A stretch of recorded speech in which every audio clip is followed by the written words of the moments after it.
You're listening to TBR Radio Presents the Dixie Heritage Hour with your host, the Director of Dixie Heritage, Dr. Ed DeVries. General Robert E. Lee made the comment for which he has been so often quoted, that it is a good thing that war is so horrible, lest we should grow too fond of it. And this September-October issue of the Barnes Review magazine is definitely a reminder of how horrible war is and what happens when those who are too fond of war are responsible for the execution of it. I believe one of the reasons why the total warfare of the North against the South was because the Northern generals enjoyed war a little too much. At the same time, I believe that the reason why that same total warfare policy was not returned by the Southerners against the Northerners was because the Southern generals, unlike the Northern generals, did not enjoy war in that same capacity. Hence, General Lee's statement, it's a good thing that war is so horrible lest we grow so fond of it. And so today I'm going to interview Paul Angel. And Paul Angel is my boss at the Barnes Review magazine. He's the editor-in-chief of the Barnes Review. Of course, the regular listeners to TBR Radio Presents the Dixie Heritage Hour know that the TBR and TBR Radio is the Barnes Review. You also know that every time a new issue of the Barnes Review magazine comes out, they're bi-monthly issues, 6 a year come out. And so every time a new issue is coming out, you know, of course, that Paul is our guest here on the show, and we talk about the new issue of the magazine. And so that's what we're going to do today. And this issue is dedicated to holocausts. The Holocaust of Jews during World War II, and also the other holocausts of history that occurred as well. There was a Bolshevik Holocaust of 60 million people that took place during and after World War II. There was the Soviet starvation Holocaust in the Ukraine. There was the World War II nuclear Holocaust of Japan. There was the firebombing Holocaust of Japanese civilians during the course of the war. Also the firebombing Holocaust of German civilians during the war. And the Holocaust of 3 million German POWs by the Allies after the war. Not to mention the Holocaust of World War I. There was the Holocaust of the American Indians on this continent, to go back in history a century or so. After that, there was the Holocaust of Southerners by Abraham Lincoln. Just the inhumanity of man slaughtering man is a theme that sadly repeats itself throughout the history of humanity. And so that's what we're going to talk about in this interview with Paul Angel. When we think of a Holocaust, we've been programmed to think of the Holocaust of Jews during World War II by the Nazis. But, as this issue kind of shows us, that there were multitudes of Holocausts throughout history, especially even throughout recent history, say the last 150 years, and that most of those Holocausts make the World War II Jewish Holocaust, not that we want to lighten it, but 6 million compared to 60 million in the Bolshevik Holocaust, or however many millions were destroyed during the Holocaust of the Japanese during World War II, or even Lincoln's Holocaust on the South. The number 6 million kind of pales in comparison to some of those other numbers. And so what was the inspiration to basically dedicate this entire issue that I know was originally going in a different direction to recalling the history of Holocausts around the world? I take myself as an instance, but our editor and Willis Carto, for the founder, and people that have worked for us, they have particular areas of interest and expertise. My area of expertise is not necessarily history. John Tiffany's is botany and biology. Willis was very interested in nationalist movements. Matt Johnson, for instance, was an editor for a while, as an expert on socioeconomic factors in development of cultures and nationalism as movements from one to the next. Yet to our critics, because we discuss the possibility that some of the facts are wrong about the World War II Holocausts, or some World War II Holocausts have been completely ignored. It doesn't really matter to our critics. We're all just Holocaust deniers. I myself, as I think I've told you, am mostly interested in, or particularly interested in, the possibility of pre-Columbian contact before the arrival of Columbus, and what influence it may have had on the cultures that were here, and whether there's any evidence for it. I don't know whether I'm right or wrong, but that's not what they say. They say we are all Holocaust deniers. I don't think any of the people I've mentioned, nor any of the people that have worked at the Barnes Review over the years, their main focus or interest in their historical research was the Holocaust. Yet, once again, they're all just grouped together. It could be a guy who's only interested in the Civil War. Look at poor Clint Lacey. Clint, who writes mostly about Civil War Missouri in particular, but also interested in Billy the Kid and this type of thing, is being called a Holocaust denier just because he writes stories about the Civil War for the Barnes Review. It's ridiculous. So to try to prove to people that we're not Holocaust deniers, we thought we'd introduce and discuss some of the other Holocausts in history, or even how some of these Holocausts have influenced some of the more important and controversial people in the 20th century. Adolf Hitler, for instance. I mean, I would consider World War I a Holocaust when he was serving in World War I Holocaust, in which I would imagine, I don't know how many, Ed, maybe you know, 20, 30, 40, 50, 60, 100 million people perished. How did that Holocaust affect? Now, some people are going to bristle. We talk about what I consider an American Indian Holocaust. Well, we all know the American Indians were no pushovers. And I mean, the Tuscarora in North Carolina slaughtered, 140 white settlers one day, and men, women, and children. And so they were no saints. They weren't the noble savages. Yet I do believe when we came over here, there was maybe 1 to 1.5 million American Indians in North America. Before we were done with them, there was 40,000. We gave them disease blankets at times. They fought us well. They slaughtered us. We slaughtered them. We fought them from 1650 to 1920. So it's obvious that they were an amazing opponent for us, and I have some respect for the American Indian, despite some of the brutality of certain of the tribes. So that's considered a Holocaust. We're talking about Michelle Renew, for instance, and she went to Dresden to simply talk about the Dresden Holocaust and recite some facts, and nothing but facts did she say without hatred there. And she was arrested before the end of her presentation in Germany at a commemoration just to commemorate the victims of the Dresden Holocaust, and that was a Holocaust. Of course, we defined what a Holocaust is early on. A Holocaust is from the Greek, right, holo, and kostos. It's a burnt offering, and that would mean that the priest would offer a sacrifice, usually of an animal. We were having a debate about that. I'm not quite an expert on that either.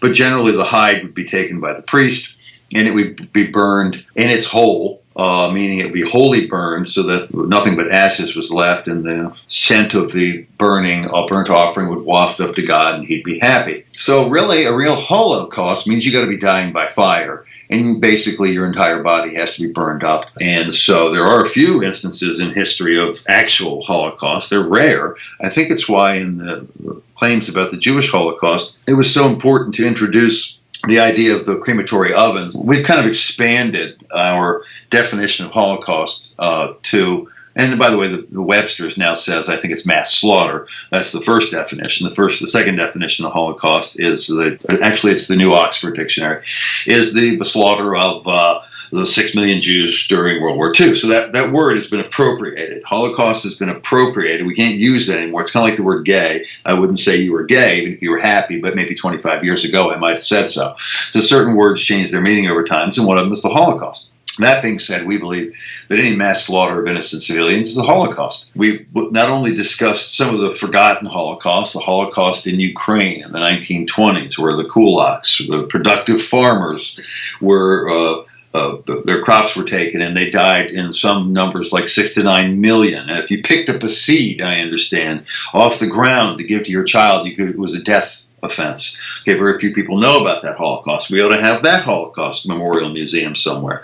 Very few people realize the number of Southerners who died, and a number of Southern civilians, not just soldiers who died. And really what Sherman did, in many respects, was a Holocaust. We had a small example of just a minor one nobody hears about. Those poor workers, the ladies at the textile factory, right, who were taken out of the factory, but because they were making I guess, the materials for Southern uniforms and for the military, and they were just lifted up by Sherman and dumped off in St. Louis and never seen again. A minor, tiny little Holocaust, but indicative of what happened across the South. The civilians generally have a hard time protecting themselves against mass numbers of troops that come in there. We talked, as I said, about the Dresden Holocaust. We talked about the American Indian Holocaust. We talked about the people behind the Bolshevik Holocaust. We actually talked about, as I said, Hitler's experiences in World War I and how they affected him and what he saw, and that was a Holocaust. We talked about the allegations against the Einsatz group, and this was about the Jewish Holocaust and whether or not the claims and evidence introduced at that particular trial could hold up to factual scrutiny. We talked about the Babi Yar Holocaust, which was the shooting and the massacre of 40,000 almost all Jewish people thrown into the Babi Yar ravine. One of the most gripping stories in this particular September-October 2018 issue of the Barnes Review was one submitted by an excellent writer named Tom Goodrich. I don't know if you got a chance to read that. It was about the real live Holocaust of Tokyo. So if you're going to be burning people into ashes, this qualifies as one of the worst Holocausts in history. I had to read that article over about 4 pieces because I would read a few paragraphs and it was just so horrific, the detail that he was writing. It's like I had to walk away from it and then I'd come back to it, and it took me probably about 3 hours to make it through that article, just reading a little bit and coming back to it. Possibly it should have been my lead article, but we'll talk about the lead article. That's a little more uplifting, but people always told me, don't ever put this stuff in one issue. No one's going to be able to get through it. This is an expanded issue of the Barnes Review, which is normally 80 pages. This is 130. It's perfect bound. And they said they'll never be able to read it all. 60 to 100 million killed in China under Mao. Half the population killed in Cambodia, which I think was about 3 out of 6 million. 60 million, according to Solzhenitsyn, people killed in the Soviet Union over a period of time. The people in Russia were pretty much killed by the Bolsheviks because they were Christians. We also talk about a couple of other Holocausts too. But anyway, I think it's an interesting thing. The comment that you made about that particular Tokyo article, I had my proofreader say the same thing to me. She had to stop and she had to go call somebody and talk to them about it because this is something that's just totally suppressed. And war is a horrible thing. And if the American public knew what our military was doing in our name, they would probably be out there marching against war instead of marching against cops killing people, unarmed people, or whatever it is that amounts to small amounts of people. Of course, there's a Holocaust happening in Chicago. There's a Holocaust happening across this country, and young black men shooting each other in untold numbers for no good reason besides profit, I guess, related to the drug trade. The reason Tom's story was so gripping is he collected so many eyewitness accounts of poor women who were running with their family, and all of a sudden out of the sky came this globs of napalm and phosphorus, and it can't be put out, and they would go up like human torches. The same thing happened in Dresden and Hamburg and other World War II cities where it was nothing but helpless civilians who were targeted in such a horrific way. Of course, there was an instance in one of the Tokyo article where I think a mom or dad was running with the baby. The baby was on fire on their back, and they couldn't do anything about it. They tried to get the flame off it, but that napalm stuff won't come off, and they went up like a torch. And the number of people who were slaughtered in such a way was horrendous. And of course, when you light a city on fire, especially a wooden city like much of Tokyo was, there's such almost a climatic change in that its own weather system happens, and the oxygen is sucked away, and the heat is horrible. So anybody who survived that was lucky. Of course, the Japanese that I've seen, and I could be completely wrong, aren't begging for reparations, nor are they want the television programs about it. And so and what's the real purpose of this? The real purpose is to diminish the suffering of the Jews in World War II. It is not.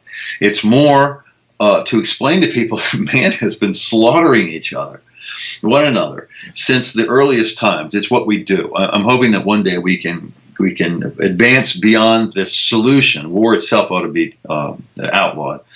But it's not. And war itself should be a war crime, but it's not. All we do is talk about regime change in Iran and how we're going to bring it about, how we're going to attack Venezuela if we have to get rid of this Maduro, and we're going to send in troops and shoot and kill and drone people to death. I mean, guys go over to Iraq now, and the drone operators will stick a flag in the drone. Roll it up, put your name on it, bring it back. When it comes back, the bombs are gone, and they hand you this, and here's your flag with your name on it. And we killed 2 guys. We're not sure if they were guilty of anything necessarily. We think they might be. But hang it on your wall proudly because of extrajudicial execution. In general, I just want everybody to know that I don't think there's a single ethnic group that hasn't been slaughtered in great numbers, as I say in my editorial, I believe. I think from every continent, maybe except Antarctica, and the tiniest little speck of island, Easter Island, for instance, out in the middle of I wouldn't say the middle, but off the coast of Chile, has had its own holocaust in its own way, certain percentages of the population being slaughtered by the other. We didn't mention a lot of holocausts in here. The Armenian Holocaust, the Cambodian Holocaust I've mentioned, but it wasn't mentioned in the article. The Greek Holocaust by the Turks, the Assyrian Holocaust by the Turks. There's many, many more. But I think this gives you a good idea of some of the ones that your kids aren't being taught about in school. And that's why the name of this issue on the front is The Holocausts and Real and Imagined. So anyway, that was kind of the whole thing behind it and how we assembled this. Had we had more, and just to get what we have in here, we had to double the number of pages practically. And it could have been thousands of pages long. Wrap up with a little pictorial, try to lighten it up a little bit, but it's really not. It's kind of a depressing but very effective issue. Again, several people have commented it was one of the most emotional issues of the Barnes Review they'd ever read, and you're seconding that kind of, is the cultural Holocaust that's going on in Europe. I mean, people are forwarding around pictures of Paris and what's going on there with these forced immigration from multiple countries, multiple races, multiple religions, and this just dumping them off by the million in these countries in Europe is completely changing our culture. And I think that slaughtering a culture is as bad as anything else, and forcing people to change their ways, the ways that have been in place for thousands of years, and creating some of the grandest architecture and artworks the world has ever seen. And now we have groups of immigrants sitting on Sacré-Cœur or the steps of Notre Dame and urinating on it, for gosh sakes. I would consider that a Holocaust. So yes, I did apply a slightly liberal definition of the word Holocaust.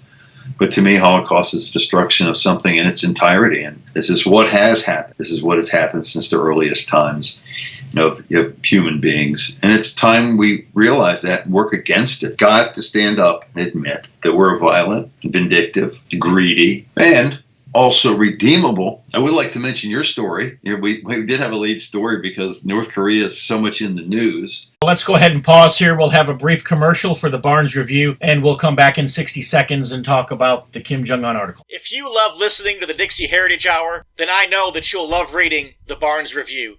The Barnes Review is one of my favorite magazines. I began reading the Barnes Review long before they became a sponsor here on the program. In the Barnes Review, you will read vignettes of man, from the prehistoric to the very recent, from forgotten races and civilizations to first-person accounts of World War II and the late Cold War. There's just not a more interesting magazine published today, nor a more significant and important subject than real history. So if you'll visit www.barnesreview.org, that's www.barnesreview.org, you can find out how you too can become a subscriber to the Barnes Review. You can subscribe to receive the Barnes Review by mail, or you can subscribe to receive the Barnes Review electronically in PDF editions. Or you can subscribe to receive both. That's what I do. So visit www.barnesreview.org and subscribe to the Barnes Review. We've heard so much about Kim Jong-un and his father and grandfather being brutal killers and insane. We agreed that you would do an excellent article, by the way you did, on the short history of Korea and why the people of North Korea, accept him as their legitimate leader. You know, basically, the House of Kim, or the royal family from which Kim is descended, that they can date their lineage back to the governorship of Korea back for 2,600 years. Obviously, there were at least some in Korea that, they didn't want Western powers telling them who their leadership was going to be. Just as before World War II, they didn't want the Japanese telling them who their leadership was going to be. And so they see the House of Kim as a legitimate modern-day expression of the royal house of antiquity. One thing that I noticed was in your editorial, you had drawn attention to some things. In my article, I simply said that I wasn't validating them and I wasn't denying them. Because the truth is that I don't know. The claim that Kim Jong-un had torched his uncle with a flamethrower. Maybe he did. But part of me thinks that is so brutal. I mean, I just can't imagine somebody being that evil. Maybe he is that evil. I don't know. But some of these things, I read the reports and I don't necessarily believe them because they're just, I can't wrap my mind around them. I think you have a point there. I checked into that first before I said it, but you are correct that some of the most wildest claims about our brutality as a species or as human beings, when you hear these claims that someone's done this, you really need to think twice, because the natural inclination, even of the worst human being, is to be appalled themselves with outrageous, tortuous acts of violence. However, I always say that leaders of countries, the best ones and the worst ones, usually have a lust for women, power, money. And if this comes with an accelerated or accentuated emotional or whatever leadership qualities you have, that it's not beyond the pale. People, leaders of countries in desperate times sometimes make desperate decisions. Now, why Kim Jong-un would do that, or we would believe it, I'm not sure. But according to some of the sources that were relatively reliable on both the left and right, Kim has done some crazy stuff.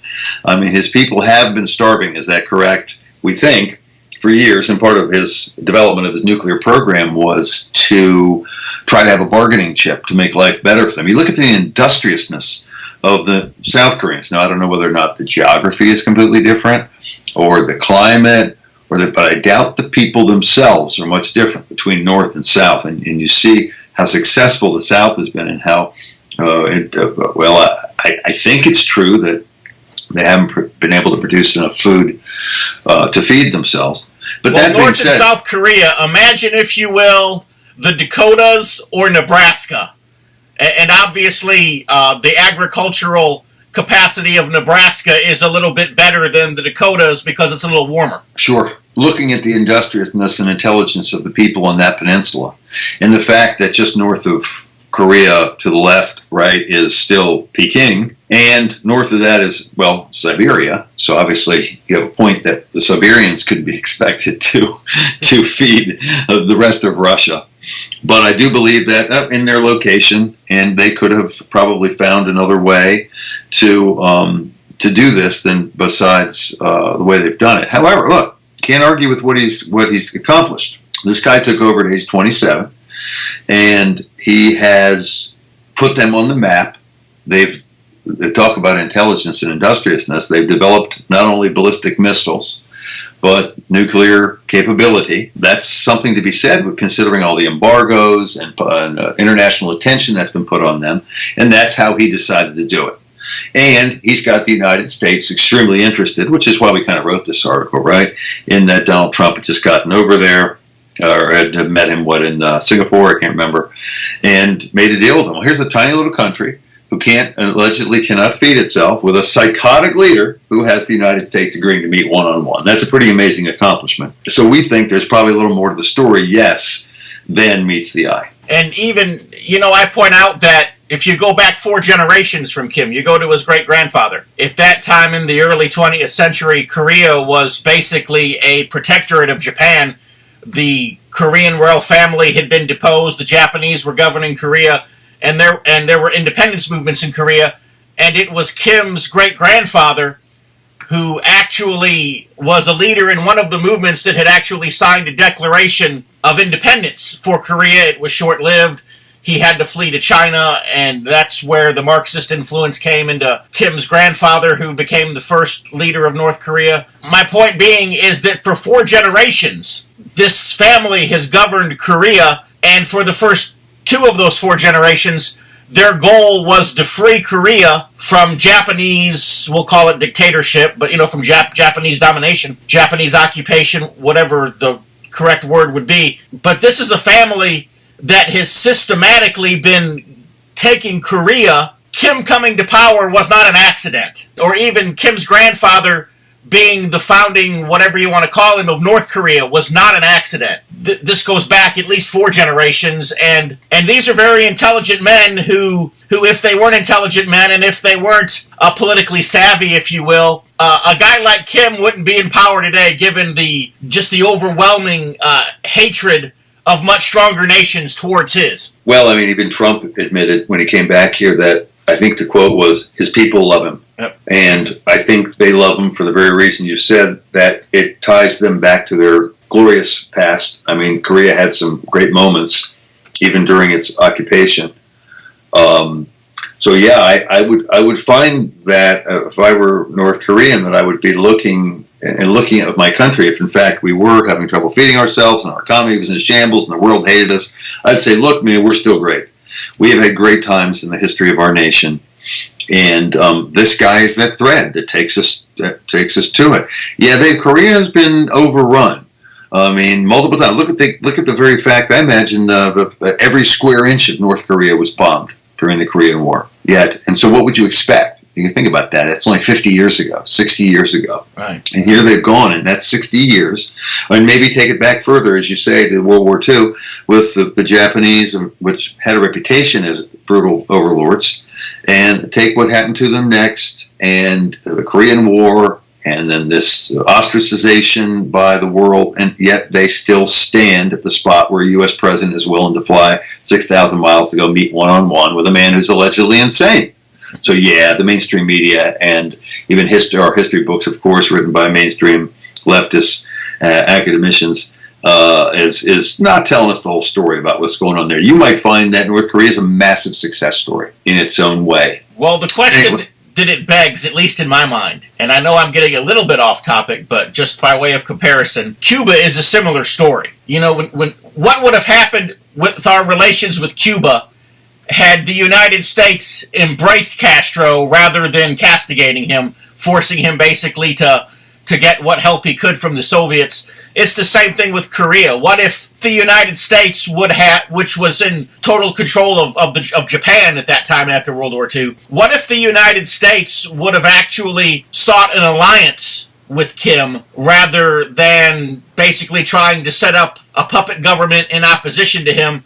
You know, not only would that country perhaps not have had a civil war, Korea would not have been nearly as dependent on the Soviets for several decades, and we could have a totally different relationship with that part of the world right now.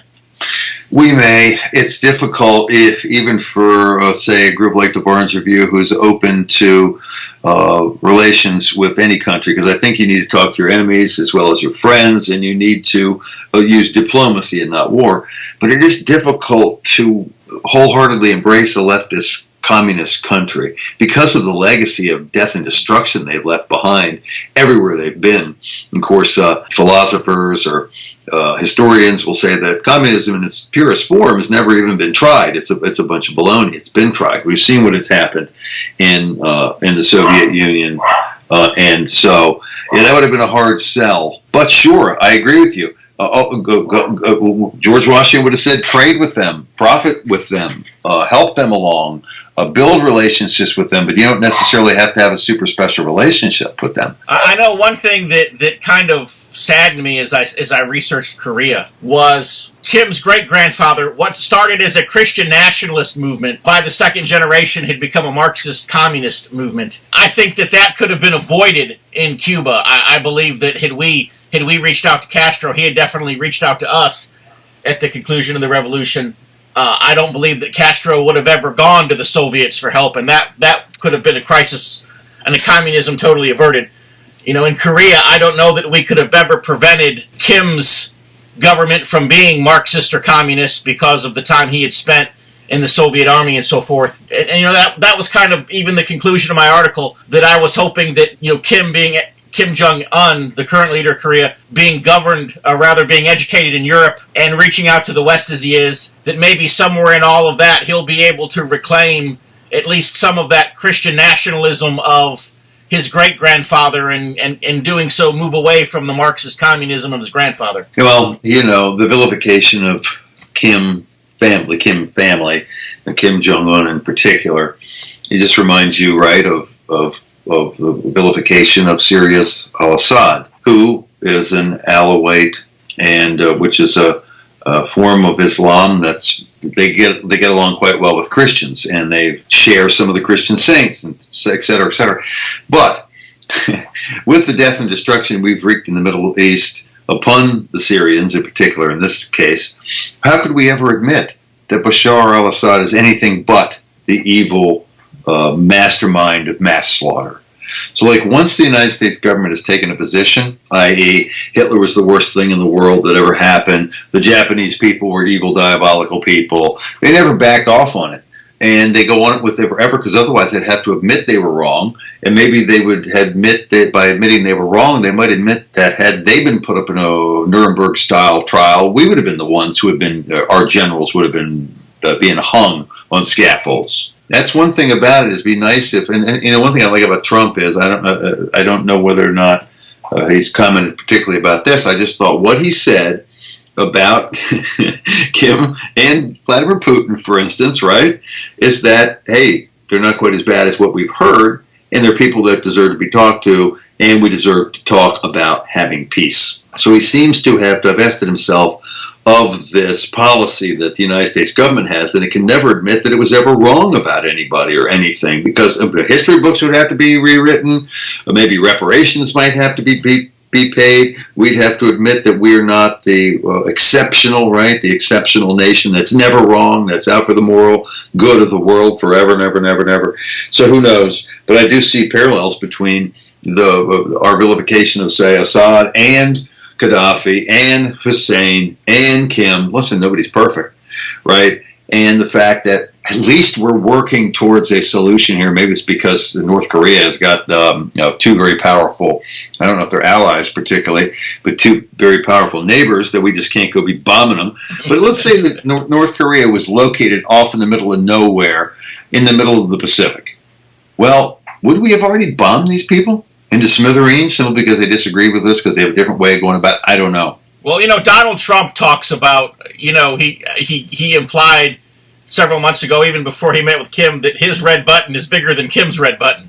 and that might be true, but the reason why I don't believe that Trump would ever use it, and the same reason why I don't believe that Kim will ever use his, is exactly what you just said. If Kim were to bomb South Korea, the fallout would come into his own country. If they're too close together, it's too small of a peninsula.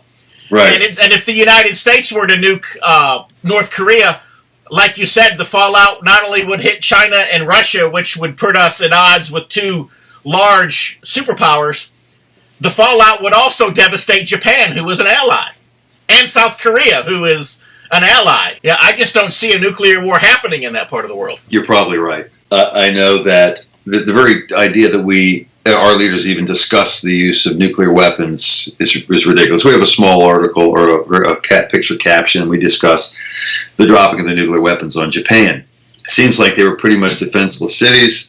Some U.S. servicemen who have subscribed to the publication have said we needed to drop these weapons because we were going to lose 1 million guys invading Japan. I always say there's a way around it. But anybody who even would consider using a nuclear weapon is nuts. I understand the Russians developed allegedly a torpedo-like nuclear weapon, right? That can go supersonic, I think, and can go bypass all of our defense systems, and they can blow it off and create a tidal wave of massive proportions off the coast of New York. Well, I mean, even talking about this stuff is just absolutely ridiculous. We've got to figure out a way to solve our problems besides dropping nuclear weapons. We saw what happened in poor old Japan, and looking at the cities and the devastation. Talk about a firebombing of Tokyo. You're talking about 150,000 people incinerated total in mere minutes in Nagasaki and Hiroshima, and then thousands and tens of thousands more. That's another Holocaust. I want to move on in our discussion to the other Holocausts that were discussed in the upcoming issue of the Barnes Review magazine, September-October issue of the Barnes Review. But before we do that, we would need to have a brief commercial for the American Free Press. If you're like me, and I'll bet you are because you're listening to the Dixie Heritage Hour, you like to be on the cutting edge of honest news and accurate information. You like to hear about the latest financial trends and to know what's happening around the world and right here in the United States. the things that can directly impact you, your life, and the life of your family. And if you're like me, you do not rely on the mainstream media to obtain this information because, frankly, you know that you just can't trust them. Fortunately, there is an alternative news outlet with a long-established track record for honesty and integrity, and that is the American Free Press. AFP is the preeminent alternative, independent news source for honest, hard-working, truth-loving Americans. AFP is the antithesis of the controlled, lamestream media. AFP is employee-owned and has been so since its founding. Because of that, AFP never has and never will allow advertisers or special interests or big money to dictate what appears in the pages of the American Free Press newspaper. 26 times a year, the American Free Press newspaper can be delivered to your door, packed with the kind of uncensored news that I know you're going to appreciate. AFP covers the stories and tells the truth that the lamestream media is frankly scared to touch. And AFP offers real, on-the-scene reporting and commentary, the likes of which you will never see in the Washington Post, the New York Times, ABC, NBC, CBS, CNN, or just about any other lamestream news source that you can think of. That's right, there's only one national populist news weekly staffed by an unsurpassed team of veteran investigative journalists who will dare to rip the veil off of many of the major news stories that are being censored and suppressed, and that's the American Free Press. AFP publishes exciting, in-depth, uncensored news and information that's grassroots and patriotic, information that Americans need to know in order to combat the growing police state. AFP stands firmly against the New World Order and against those who are working to establish a global plantation under the rule of a powerful few. In short, AFP is your voice. If you have any doubt why they want to silence AFP, you must be relying on the lamestream media for your news, and folks, that's a big mistake. If you're ever dissatisfied with your subscription to the American Free Press, their guarantee is that you just drop them an email and they will gladly refund the unused portion of your subscription. So what are you waiting for? Visit www.americanfreepress.net. Once again, www.americanfreepress.net. We're back with our guest, Paul Angel, the Editor-in-Chief of the Barnes Review, and we're discussing the September-October issue of the Barnes Review Magazine, the expanded edition on holocausts.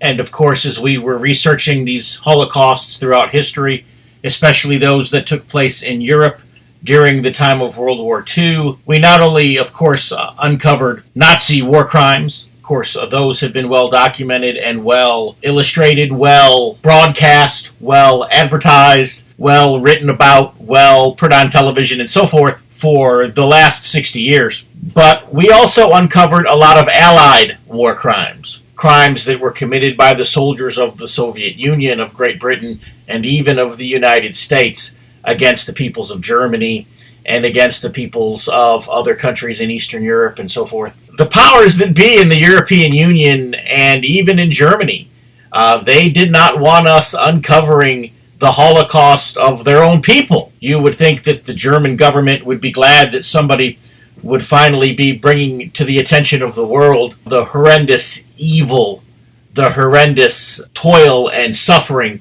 that the Allies imposed upon the German civilians at the end of World War II and in the closing days of World War II and then in the aftermath of World War II. And there were hundreds of thousands and even millions who were slaughtered by the Allies, civilians, women, children. I'm not talking about warfare made on soldiers. I'm talking about war that was intentionally made against civilians to maximize civilian casualties. And it was just horrible. It was just unconscionable.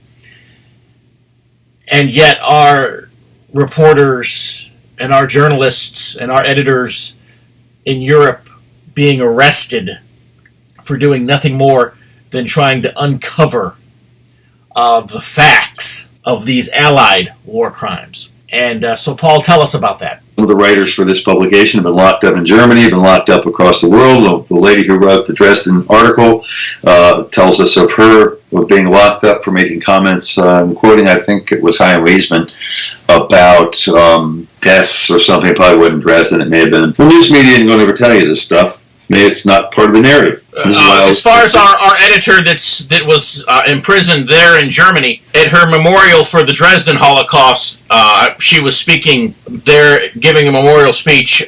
Is she still in jail right now, or is she out on some kind of bail, or do you know? Or she has to return to Germany. She requested. You could easily you could pay the fine, I believe, and not show back up for a trial. And I believe she chose to show up in person for her trial, which is a real risk, because we know she can get locked up, and she can get locked up for years. There's thousands of people locked up in Germany now, and probably Austria and France, and poor old Robert Forrest keeps getting stuck with it. Fred Tobin got locked up for a bit while he was over there in England. So these countries don't want you talking about these subjects, which is why everybody needs to read the Barnes Review while they can, because one day it'll be illegal in this country, and that's the way we're moving. But anyway, she will, I think, appear back in Germany for that trial. And she's facing a pretty heavy fine and possible prison sentence simply for uttering a few truthful comments at a memorial service for the people killed in Dresden, which some people say approaches 350 to 400,000. I think it probably may have been more like 250 to 3. Still a massive thing. And that was only Dresden. Forget about Hamburg and Rotterdam and all the other, well, not Rotterdam, a couple of the other German cities that were more than one, I imagine. Cologne, I think. Well, you know what she was pointing out, the Allied bombing of Dresden and other German cities, that they were intentionally targeting civilians, that they weren't striking military targets, they were intentionally targeting civilians, seeking a maximum number of civilian casualties against the Germans, and that in itself was a war crime. You know, one of the things we point out, I guess, in this issue of the Barnes Review is, especially as the war continued on and the Allies were certain that they were going to win this war, of course, the winner doesn't have to worry about being tried with war crimes, and so the Allies started striking civilians and essentially committing war crimes with impunity, because they had already determined that they were going to win the war and they weren't going to be the ones found guilty of the war crimes. Well, you got to ask yourself, I mean, why slaughter 300,000 refugees in this ancient city unless your goal is just to destroy the spirit of these people to the point where they won't resist? But you know what? I mean, old women and old men can't really pick up guns and fight anyway. So it is a psychological thing just to terrorize the populace. And in Tokyo, why were you killing hundreds of thousands of people in such a gruesome fashion? Were they going to pick up arms against your invading troops? Well, possibly, but doubtful they're going to do much good. It's just a terrorization to make the government succumb at this point. But there's a difference. The Japanese had rejected, or I guess their emperor had rejected, right, an unconditional surrender.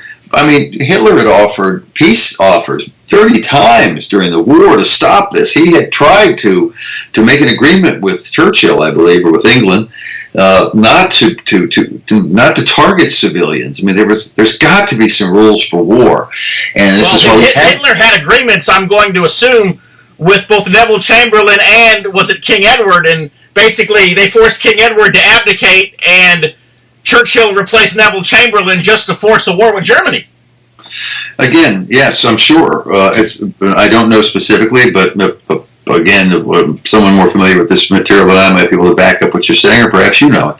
But the point is that, I mean, the Allies, the crimes they committed, by the way, the Germans did retaliate. The bombing of Coventry was a bad thing. He didn't want to do it, I don't think. And really, because he was a more humane, I get myself in trouble, more humane than any of the Western leaders. And so you just have to ask yourself, what the heck? Who is driving this? What type of insanity would have led these leaders to have targeted? And if they would have read this article, would these psychopaths have changed their mind before doing it, especially the one by Tom Goodrich on Tokyo? It's just an article you maybe have to read in bits and pieces, like you said. So yeah, man, I mean, were things reversed and had the Axis won World War II, I am absolutely sure that every American general they could have gotten their hands on have been strung up in a gallows for what they did in Dresden, Hamburg, Tokyo, and the other 66 or 67 more cities of just purposely attacking civilians. This is why when people talk, if you don't know this, If children are taught this, then they think that only people that get into trouble during war and get locked up in concentration camps and die of starvation or are picked up off their property and lose their property are people that we don't like religiously or ethnically, right? But this is everybody. Everybody. There was Christians in Christian Japanese. Remember was it the Hiroshima or the Nagasaki? And the Nagasaki bomb was blown off above that big cathedral. Well, it was in prayer services, church services at Christian Cathedral. Lots of Christians in Nagasaki. So they weren't just targeted because they were Japanese necessarily. Maybe they were targeted because they were Christian. I don't know. The fact of the matter, they were innocent civilians. That's what they all had in common, and they were Japanese. You know, if you don't know this, then you think that we're always so moral. You know, the United States would never do something like that. No, the United States could never do it. Our leadership couldn't be so evil. And once you start to realize that the United States has made a lot of very poor decisions over the years, committed its own share of holocaust, I don't think you'll wander into somebody else's country with such a snotty pride that you have a moral superiority against, say, the Japanese, who also fought a very brutal war, as we know, with our prisoners, and I think that is true. And they were just a different culturally, as far as what they could take pain-wise and what they would inflict and what an enemy expected to get, et cetera, et cetera. And they were also, were vengeful. Not quite as vengeful as the Allies were, the Germans after World War II, the mass expulsions and the killing of 3 million POWs. But I just think that, this is what it makes me want to question my government. Are you telling me the truth about the chemical attacks in Syria? Are you telling me the truth about Vladimir Putin? Are you telling me the truth about Kim Jong-un? And then when you start to learn, you realize that of course they're not telling you the truth. They've got an agenda. And their agenda isn't going to work if large numbers of Americans know the truth about these things and start to ask questions. I always say, was it Thomas Jefferson, but it was somebody else I just read recently, Madison or somebody who said, man, it's our moral obligation to question every single decision of the president or the government of the United States. It's the height of patriotism to question whether or not we should be supporting ISIS. Of course, they don't really tell you that in the news either. Or whether or not we should be talking about who's got the bigger nuclear button. It's absolutely ridiculous. I just don't understand, Ed. Well, maybe it's business interests, but why we can't figure out a better way in this country, of all countries, one of the greatest countries in the history of this planet, to solve our problems in a better way than start talking about slaughter people. And you know this, and then you get your spot, and you can wrap us up if you like. But if you drop a nuclear bomb, that's just the fallout, man. It's hundreds of thousands of people, and you know that most of them are going to be innocent women, children, elderly people. It's just unconscionable that any American could hear this type of rhetoric and not raise their hand and say, can I ask a question? Are you going to kill tens of thousands, millions of innocent people? I'm out. I'm not for that. We're out of this thing. Well, that whole house of cards start to fall right about then. But anyway, go ahead. Well, toward the end of the issue, of course, the last issue was the cultural holocaust of Europe that's currently happening. But just before that, there were two articles, essentially Lincoln's Holocaust, the North's Holocaust against the South during the war between the states. And if you think about it, Lincoln literally committed a Holocaust, war crimes, the barbaric slaughter of his own people, his own nation, essentially. If it was okay under President Lincoln for us to slaughter our own and commit war crimes against our own and engage in what's called total warfare against our own, and by the way, the concept of total warfare really didn't exist in the Western world until Abraham Lincoln authorized it against the South. But if it became okay to just totally abandon the rules of civilized warfare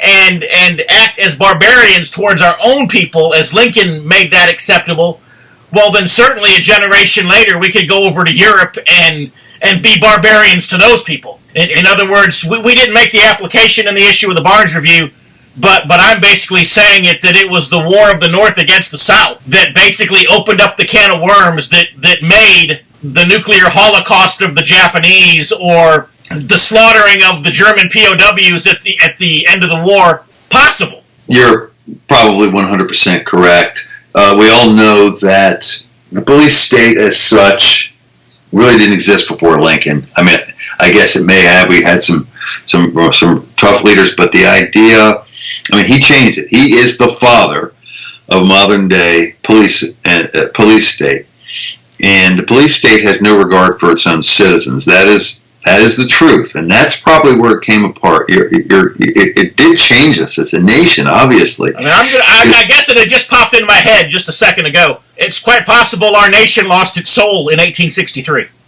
Well, you make a very good point. You know, the very fact that, although I imagine other countries have had civil wars and survived and not lost their humanity as we did, although we developed so many more weapons during that war to slaughter ourselves faster, each other faster and more efficiently, you know. But I've always thought that, I always thought that was easy for us to kill Muslims because Muslims have a little bit darker skin and they're a little bit different religion.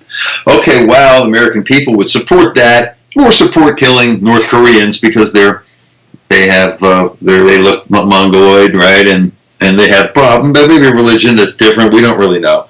And I always thought that if we had something in common, we would have a hard time slaughtering each other. But we were slaughtering our fellow white Christians en masse in the Civil War, so a very good point. Too bad we didn't have more war photographers at the time. You had a couple of them going on, or they were willing to show the carnage. I mean, every family lost somebody in the Civil War, and still nobody stood up. Did we have mass anti-war rallies?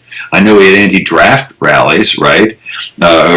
Protests that broke down into massive riots with hundreds of people getting killed, right? And so there was a big anti-war movement. At least people didn't want to participate in this slaughter anymore. But I imagine the coverage of it was as twisted or slanted as it is now. I mean, I just know this, that getting your news or history from any large corporate outfit is a big mistake. So again, I would hope that if we could get enough copies of this issue into people's hands, and they could just read, let's say, the Tokyo article. There must be 30 articles, 25 articles in this thing of all different types. Like I said, we missed a lot of stuff, but you can't get it all in. That if you could just see what we did for instance, to the Japanese in their own eyes, and how they responded to it, by the way. I mean, what a stoic people. But it's very late to explain to people what happens. Everything's so sanitized that maybe the American public would stand up and say the most important issue to them is that we don't go out and slaughter anybody else, that we don't holocaust anybody else. Judging from what I've seen from the people reading the Tokyo article, there's a possibility of that. But what we want to do is get this into as many people's hands as possible. The issue is only $10 for one. I think it's $5 for shipping and handling. When you're talking about an 8.5 by 11 publication, perfect bound, at 130 pages, that's like a 275-page book. That's a big fat book. That's $10 for a big fat book. You can't even get that from Walmart and Barnes and Noble. Okay, they sell such a thing, and they can afford to for $18 to $25. This thing is important, and we're giving you a discount for ordering extra. It's not up on, it should be up on the website by the time we conclude this interview, and the interview is posted. But go to the website, look up the Holocausts issue, the July-August 28 issue. Order 5 or 10 of them. It's $50. Who knows? Maybe if 10,000 or 30,000 of these issues get into the hands of the American public, they can finally start to reverse the brainwashing that we've holocausted millions of people across the world. Everybody has, but especially the great Western allies, more so than maybe others. That communism and Bolshevism have holocausted tens, hundreds of millions of people, that this new leftist surge in the United States, with the Democrats going towards this way with Social Democrat Party, that Antifa isn't really anti-fascist, it's just pro-neo-Bolshevik. That this is what was happening, these types of leftist street rallies that people sat by and watched happen were happening in Germany in the 1930s, which let Hitler rise up. These types of things were happening on the streets of Russia and the overthrow of the Tsar, the Christian Tsar, that ended up in the slaughter of tens of hundreds of millions of people. Don't underestimate where a little twisted propaganda can lead you. If the American news media is going to be a little more honest about the dangers of these neo-Bolsheviks on the streets, we're in for big trouble, especially if you can't get the truth anyplace else. I see a great parallel as to what happened in 1930s Germany and what happened in 1918, 1917, 18, 1920, all the way through the 19, like Fallon, 1993, of the dangers of this type of ideology. But you know what the funny thing is? We can't take the Barnes Review into college campuses. We're banned, South Carolina particularly. But if we show up there, we're going to be shouted down. We're going to be thrown bricks at because we are telling the truth about this little twisted ideology behind this all. Of course, I guess at least one of the big movers and shakers is George Soros, this far leftist radical billionaire who's ruined countries, who through the back door is funding Black Lives Matter and Antifa groups and Media Matters for America and legislation for congressmen to introduce talking about forcing the internet moguls to cut back on to crush free speech and not let a message of a conservative group get out there. I mean, this is a mess. How long we're going to be able to put out an issue like this, I always say I have no idea. But everybody needs to go out and get 5, 10, 15, 20 copies of this thing and hand them out to as many people. And I think it's going to have some effect. Maybe it'll snowball. Maybe this will be our big moment, right? You never know. Of course, we'll be vilified for even discussing some of these topics in here. But I think it's an extremely important issue. Other people might say that we're just riding the same old horse. Right, but this horse is taken. If that horse hadn't lost a race yet, I say keep getting on top of him. The truth is the name of that racehorse, and he can win this one, and he can help affect change in this country and get people up there too. And multiple things. One is pro-free speech. Start talking about how everybody deserves to have free speech. Number 2 is to talk about how awful war is. Number 3 is talking about a monopoly and suffering and stopping that BS. Number 4 is the untrustworthiness of the media. Number 4 is you can't trust the U.S. intelligence and the deep state. Read the MK Ultra Holocaust story. You can't trust a lot of people. But what you can trust is the facts. If you do the research on it and actually look into it, it might be shocking to you that these things have actually happened and you never heard about them at school, but they're never going to tell you about the suffering of other groups and other people, especially in war, and how horrible this is. Tell the website, barnesreview.org. The toll-free number is 1-877-773-9077. 9 to 5, Monday through Thursday. And order a copy of this. And while you're at it, go get a copy of that Defending Dixie issue that we did, which was talking about this cultural cleansing, this holocaust of history that's going on in the South.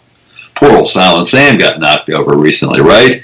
I mean, most people don't even know who he is. Even people on that campus don't know that these leftists can turn over, deface, spray graffiti on, spray curse words on monuments of our heroes in the past, and the police will say, well, we'll see if we're going to investigate it. Come on, if this had been a statue of Martin Luther King, they'd have been on this in a heartbeat, calling it what do they call it, a hate crime, and had everybody in the CIA and the FBI and the NSA trying to track down the perpetrators. But because it's just us, the poor old Southerners, they don't give a hoot about it.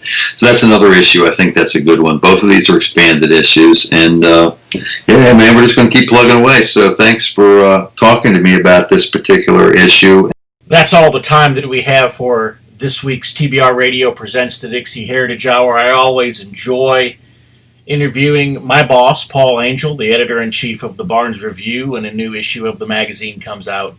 And, of course, this is just a power-packed, stuffed, chocked full of information issue of the Barnes Review.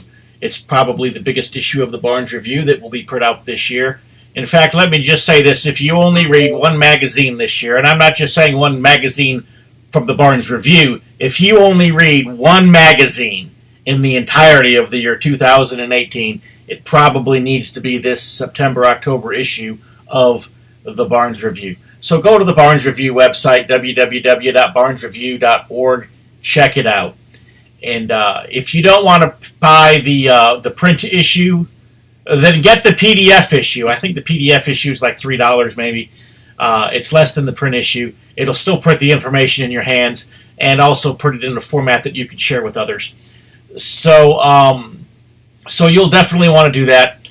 And also go to my website, www.dixieheritage.net. And when you're there, sign up for a free copy of my weekly Dixie Heritage newsletter. And also sign up for a copy of my book, The Truth About the Confederate Battle Flag. Basically what will happen is you give me your email address, and I send both of them to you absolutely free of charge with no cost, no obligation. And it'll put a lot of truth into your hands, truth that you'll want to share with others. And so, once again, I thank you for being our guest and for joining us for this week's issue of TBR Radio Presents the Dixie Heritage Hour. And I hope that you'll tune in same time, same place next week, and we'll do it again. Until then, God bless.